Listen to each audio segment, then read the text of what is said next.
రాష్ట్రంలో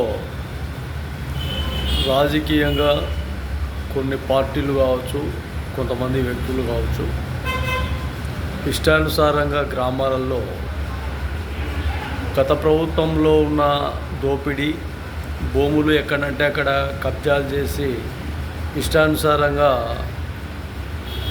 వాళ్ళ సొత్తు చేసుకున్నారు.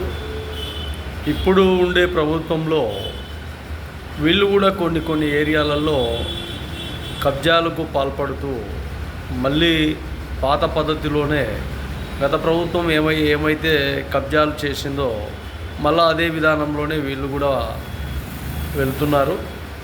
రాష్ట్ర ప్రభుత్వం ఇలాంటి విధానాలలో చొరవ తీసుకొని ఇలాంటి కబ్జాలు చేసుకుంటూ పోతే పేదవాడికి చివరికి ఒక సెంటు కూడా స్థలం కానీ భూమి కానీ ఉండదు.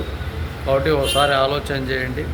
పేదవాళ్లకు కొంతవరకైనా ఈ కబ్జాదారుల నుండి రక్షించే ప్రయత్నాలు చేసి వాళ్ళ భూములు వాళ్ళకు అప్పచెప్పే విధంగా, వాళ్ళ భూముల్లో వాళ్ళు సాగు చేసుకునే విధంగా, అదేవిధంగా భూమి లేని వ్యక్తులకు కొంతవరకైనా